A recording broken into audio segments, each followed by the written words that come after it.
Hello, it's Bart from Nature Manufacture. This time I would like to show our fence generator, which is part of River Auto Material asset.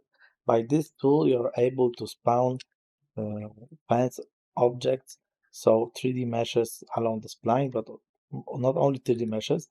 For example, you could spawn also decals. So basically, you could spawn prefabs along the spline. And if you use 3D meshes, you're also able to bend this mesh. So you lose generic look just by clicking one single button. Okay, but maybe step by step. Let's explain all these settings.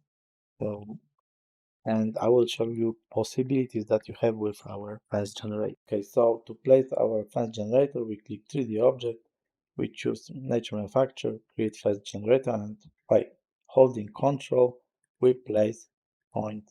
What next? We could choose a profile that we prepared for you, or you could just set up own fence from the beginning.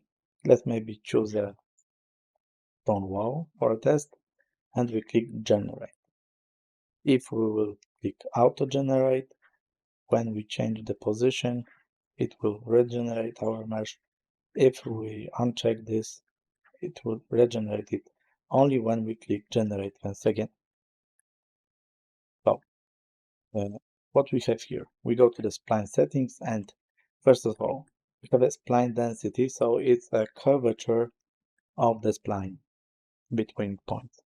I think the orthographic view will be more suitable for fences like concrete fences with poles and spans, and the shapes that you really don't want to bend, and you want to force straight lines between points.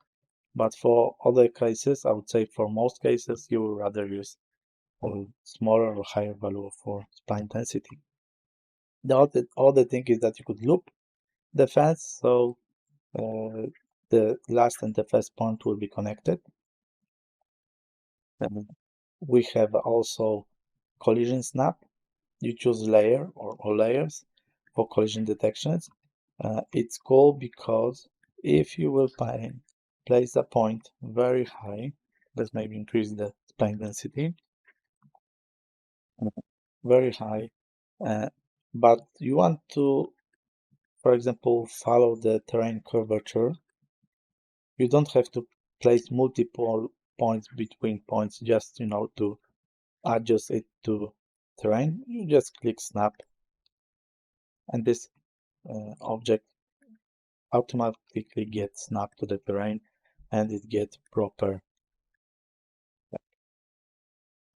More the higher spline density you will put, the more accurate will be the snapping. Of course, if you bend the mesh, because if you want, then simply without bending, it will place objects, and of course it will rotate to adjust it to the terrain curvature, but it, as mesh will not bend it, it will not follow directly the shape under the of the terrain.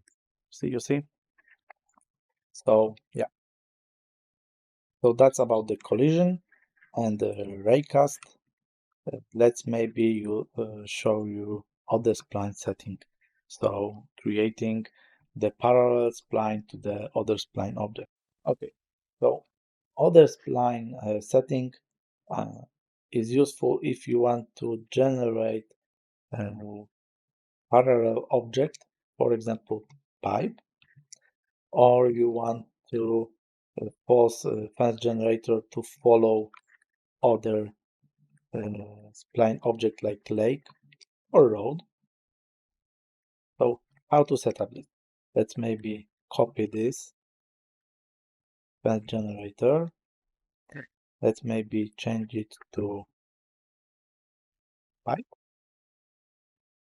And if we will in spline setting, maybe modify it just to see that the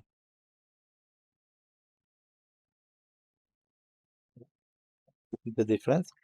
Let's maybe drag and drop other spline into window, and we could click get points, and it get points from the other spline, no matter if this is river, lake, or other fence generator. Let's maybe turn off the snapping because it looks a bit odd.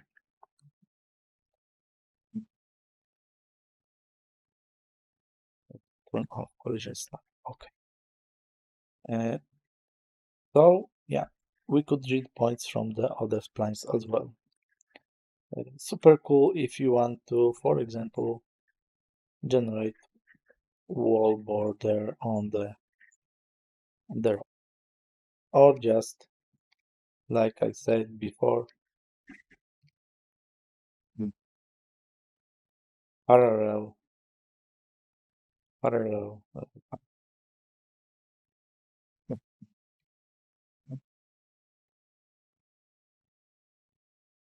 if we change this, we could see that we could refresh that as well. We get points and we refresh that as well. So this is how the other spline works. You could really use it in many different ways. Let's now go to the prefab settings and play with it step by step. So we will set up span, beginning, ending span, and post objects.